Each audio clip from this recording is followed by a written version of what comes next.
On board an Old English frigate, the lookout calls. Skiff at sea.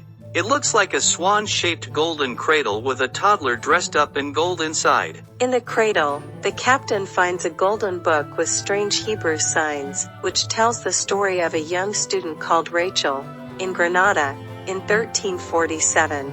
She describes the beautiful gardens of Alhambra, and she talks about her fiancé, Henry, as she goes to meet him in the university classroom. Let's go to the university and get our course on Plato.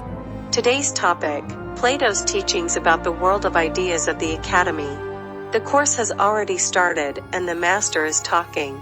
Among Plato's disciples were two women of great intelligence and vast culture who did not hesitate to dress up as men in order to attend his teachings at the Academy. One of them, Lasthenia of Mantinea, transcribed a few of these private conversations. After Plato's death, Lasthenia decided to dedicate her life to her quest of the soul and of a better world. She left for a long journey from where she never came back, even though it is thought that her search led her to the faraway land of India. A few people said that she created there a fabulous world and that she discovered the secret of immortality. Rachel, you know that our families will never admit to a union between us. Tomorrow morning at dawn, one of the ships chartered by my family is going to sail on the Mediterranean Sea.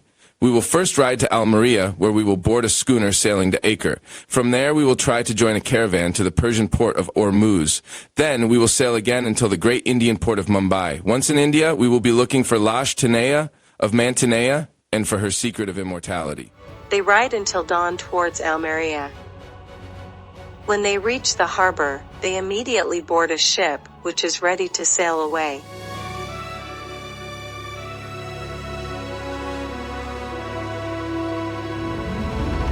After 2 days traveling, while they are sailing south of Sicily, the captain realizes that they have been spotted by pirates who are following them. Later, they are hit by a storm with waves so high that they break one of the masts. On board the frigate, one of the sailors wearing a beard and an eye patch observes Rachel and Henry behind their back. From Acre to Ormuz, they join a caravan to cross a hot desert riding camels with several sandstorms.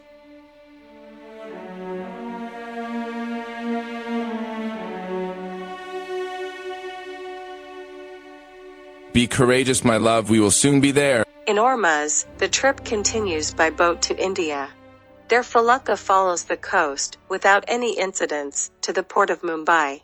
The small Jewish community of Mumbai warmly welcomes Rachel. Welcome to our Jewish community in Mumbai. She explains to an old rabbi that they are looking for a Greek woman who probably came here a long time ago, looking for the secret of immortality. Where can we find this Lasthenia of Mantinea who came from Greece to Mumbai a long time ago? The woman you are looking for left Mumbai a long time ago to create a secret society in the Adaman Islands. The rabbi tells them to go to Calcutta. In Calcutta, they hear of a woman who came from very far away, leaving behind the legend of her deep insight, her freedom and beauty. Rachel and Henry find a small boat taking them to the Andaman Islands. The skipper is the same man who has been observing them since they left. This island is dangerous and you should stay away from it. They reach the island, land on the beach, and walk deep into a forest, towards a mountain at the center of the island. At one point, a skeleton carrying a spear and decorated with multicolored feathers is attached to a tree. Suddenly, they hear a strange and deep voice saying, "You who present yourselves in this magical land, forget what you know for certain, forget about fear, forget all forms of attachment, forget even your desires, and you will be fulfilled with the treasures of paradise on earth." They are stunned by the beds of huge multicolored flowers, fruit trees they have never seen before, fountains, waterfalls, and rivers flowing around through the gardens. Birds come and greet them, flying and singing all around them. Large multicolored butterflies twirl around them, collecting nectar from flower to flower. In the middle of this dreamland, a small temple with Doric pillars stands on top of a hillock. Rachel and Henry bow in front a superb young woman dressed in the Greek style, who is sitting on the throne. Lasthenia speaks. People of the Garden of Beauty, Please welcome Rachel and Henry, who come from very far away, through continents and oceans, in order to discover the secret of immortality and to give a perfume of eternity to their love. What is the secret of all this? Are you the same Lastheneia whose steps we followed since Athens and the Academy? How did you get here? How did you find out about this place? And how did you create such a wonderful world? Back at the Academy, dressed up as a boy, I used to sit with the other students around Plato, who was telling us the essence of his philosophy. Human beings keep hitting the wall at the bottom of the cave, and they don't realize that what they believe to be the real world is just a pale and distorted reflection of the true values. The philosopher understands that all this excitement is merely an illusion. He then decides to explore the cave in order to find a way out. Our only religion rests on the clarity of soul consciousness.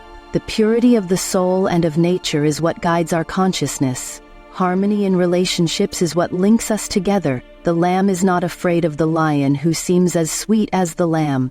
All animals are your friends. They also experience inner peace, which is the foundation of soul consciousness. The key of all philosophy, the beginning and end of all spiritual search, is who am I, or know thyself, as inscribed in the pronos of the Temple of Apollo at Delphi. We have been identified to our body for so long we have forgotten our true identity, but in fact, I am not this body. I am a soul, and I have a body. This new consciousness makes the whole difference. A different world, a different time. I am a spiritual energy, and I cannot die. The body changes or dies, but I, the soul, am immortal. The volcano at the center of the island has awakened and threatens to fully erupt. The next day, more replicas shake the paradise. The Eden is going to disappear. Henry and Rachel know that they cannot escape. They are not afraid for themselves. But now, they have a secret of their own. From their union, a child is going to be born very soon. A few days later, during the strongest earthquake, Rachel gives birth to a beautiful baby boy who is crying. The baby has to live. We have to find a way for him to escape. I know a way through a stream that goes straight to the ocean. While the earth is moving, creating a panic in their small paradise, Rachel and Henry wrap up their crying baby in a gold cradle in the shape of a swan. Rachel carefully encloses her journal next to the baby in the cradle. They delicately let the cradle go down the narrow stream, which goes inside the mountain, straight to the ocean. Holding each other, with tears in their eyes, Henry and Rachel watch the cradle slide along the stream while everything is collapsing around them. Aerial view of the island with its central volcano, blasting red flames and thick gray smoke and destroying it. View of the island sinking and being engulfed in the ocean. Zoom on a tiny shiny point drifting away on the sea. The captain adopted the golden child and never told him about his origins. The doctor died during the return to Europe. The captain sent Rachel's journal to the Vatican, where it is still today buried deep in their archives.